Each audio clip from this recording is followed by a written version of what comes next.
Good morning, good afternoon, good evening, wherever you're watching. The channel's called Ratchet. My name's Andrew, and on this episode, we talk about colour schemes. Run the title. Welcome to the channel if you're new. If you're not, thank you for tuning back in for yet another episode. I have finally, and I promise, finally finished the bodywork because it is going to a body shop.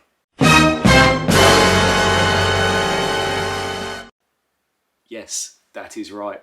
I am farming the bodywork out to someone else, and we will cover that off later in the video. Also, what I'll be doing is giving you the last tour about what has been gone on, or what has gone on in the last couple of weeks. I've just been putting in as many hours as possible trying to get this bodywork finished up in preparation for getting it out to the body shop, because I have a deadline that I needed to get to. I've got there with a few days to spare, which means I've missed so many things that I don't even realise. But yeah, again, we will cover that later in the video. If you do like this video, once you've watched it, make sure you hit the subscribe button. You can click up in the top right hand corner and that will take you through to a playlist of all of the previous videos that I've released.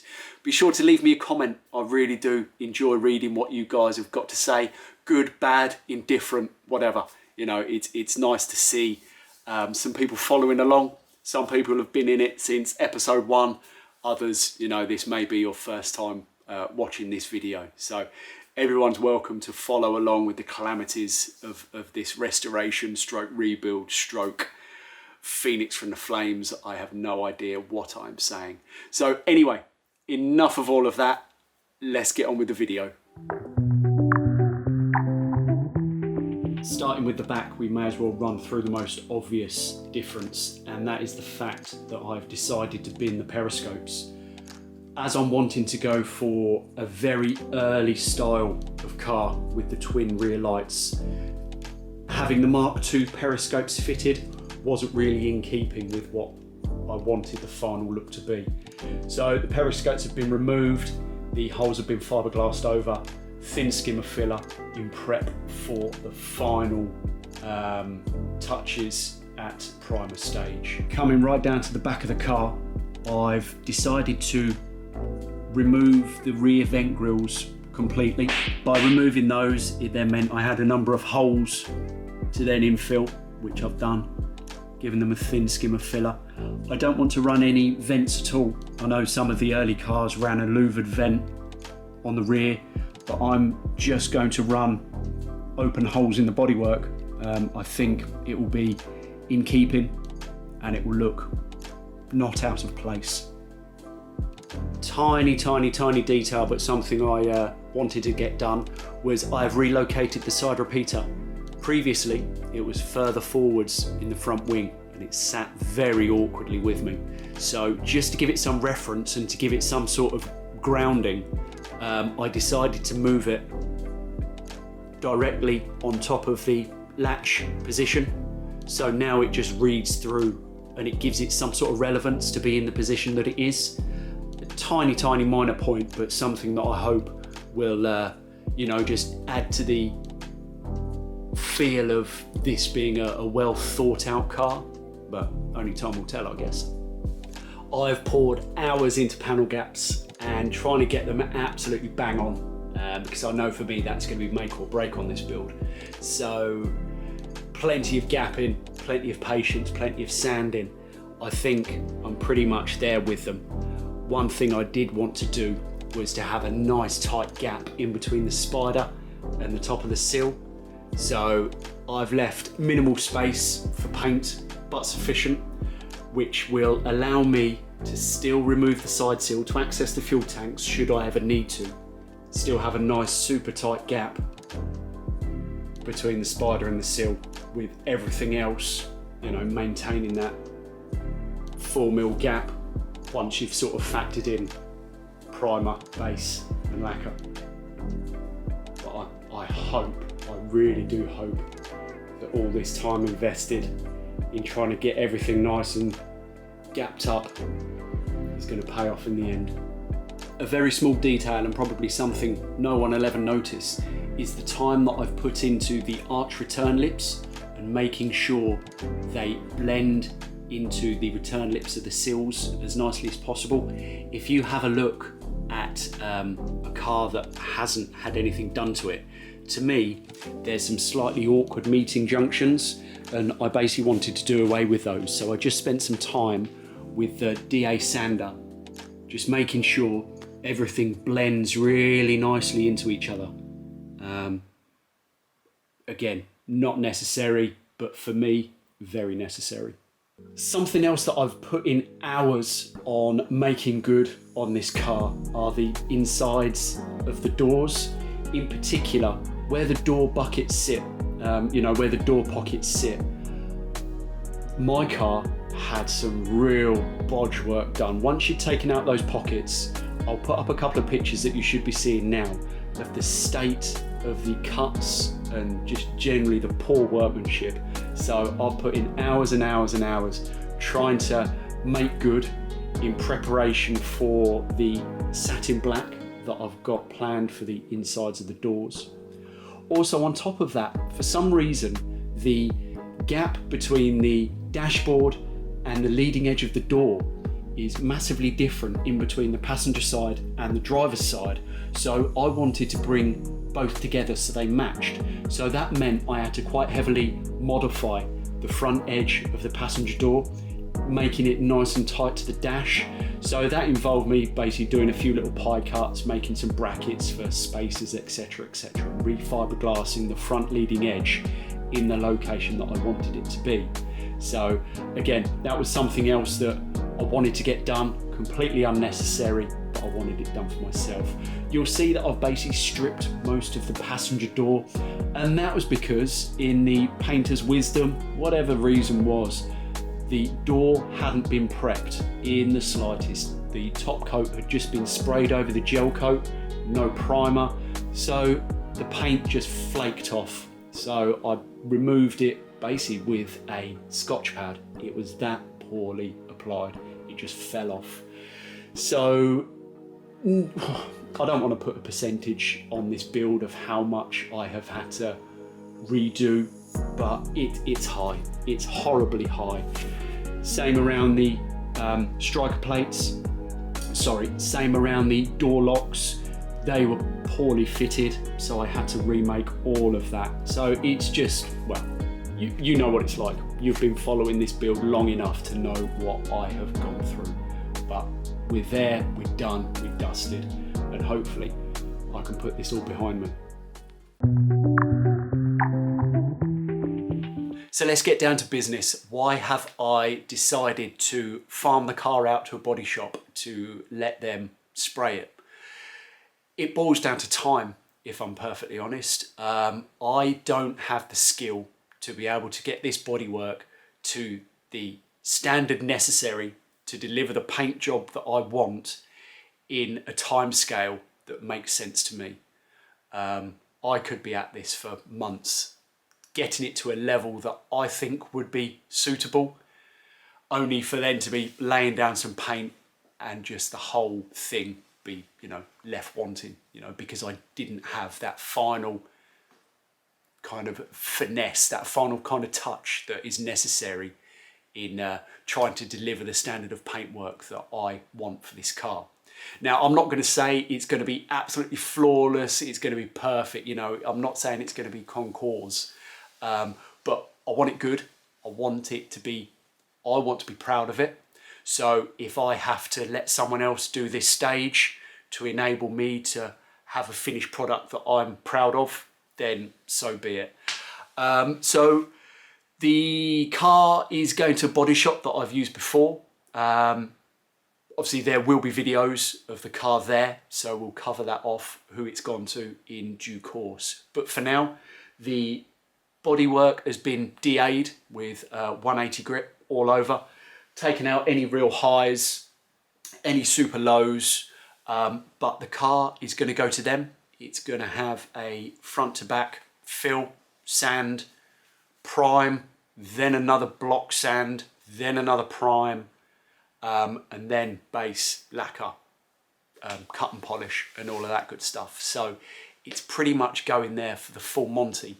There's no point in me taking the bodywork any further, because the next stage is going to be that final finessing, which, you know, these fingertips don't have. So I'm leaving it to a team that does have that. It's been a tough choice, don't get me wrong. I really had seriously considered painting the body. I'm still doing the chassis. So the body, well, the entire car's going to be going for 3 or 4 weeks. Then once the body's taken off of the chassis, I'm then going to be getting the chassis back, which will allow me to carry out the final work that I was doing to it, get it prepped, get it sprayed here in the garage, and start getting the aluminium panels fitted to the car, whilst the bodywork is away still for, you know, final fettling before spraying. The bodywork can be stored in the house until I'm ready for it, because I'm not going to rush the chassis. I'm not going to rush the panelling. I want it to be right. I want it to be as good as I can do it. And I want it to be something that I'm proud of. But it just buys me that time getting the bodywork out of my hair. You know, I'm sick of it. I'm sick of sanding. I'm not cut out for it. I don't have the patience. So then I can get on, change it up a bit, get back onto the chassis, and the body will come back absolutely beautiful, which leads us seamlessly into what colour I'm going to be painting it. It's going to be golf colours. No way, never. Now, I know it looks awesome. When you think of a GT40, you think of the, what is it, the 1074, 1075, 1076 cars, the Le Mans cars, the golf coloured cars. Those are the iconic, those are the ones. That is every boy's poster car. Well, it was for me anyway. But those are not the colours. I love them, but not for me. They are, I know it sounds nuts because you never see a GT40 on the road, but it's a common choice. I know why it's common, because it's classic. But yeah, it's not for me. I love the Essex wire livery. I think it's gorgeous. I like the off-white. I like the slightly deeper red with the black pinstriping. I think it's really classic. Now, I could have gone down the road of blues, reds or whites. Guardsman's blue is a classic with a white stripe. Quite a few Superformance cars have come out of the factory in that sort of colour. And there's good reason. They look timeless. They look classy. Even with the, you know, the racing style BRM wheels, they just have a certain class about them. But again, it's not quite the colour. It doesn't quite hit the spot for me. Reds and whites, again, classic. Nothing wrong with them. A red GT40 with some stripes on it, it looks the absolute nuts, but it's not where I want to go with this. I think possibly those that know that I'm going for a real early GT40 with the twin rear tail lights, no vents, grills, etc, etc. So they might have twigged where I could be going with the colour. Now, if I was to say Linden Green, that gives you a start point. Now, I love Linden Green. Every project car that I've built, I say every, I think there's only been 4 or 5, I've wanted to have painted a sort of a muddy puddle green. There's something about the colour that really sort of resonates with me, and I have no idea why. I just love it. I just love the colour. So when I got a GT40 and sort of started digging into the history and all that sort of thing, and saw the Linden Green colour that original cars came in, I thought, you know, this is, I'm going down the right roads with this. I know that colour works well on this bodywork. But for me, it's still not quite there. I want to go a couple of shades darker. I want to go a couple of shades muddier. So that's where I have, or that's where I need to find a colour that really ticks that box of having that period sort of feel of the Linden, but the couple shades muddier that I'm after. So finally, it's going to come to fruition, and I'm finally going to get it done. So I'm really, really excited about how it's going to look on the sort of curves of this body. You know, I think it's going to be something quite special. And I will then spend the rest of my days of owning this car saying to people, no, it's not Linden. Good guess, not quite, but it's blah, blah, blah. It could end up being a completely custom colour.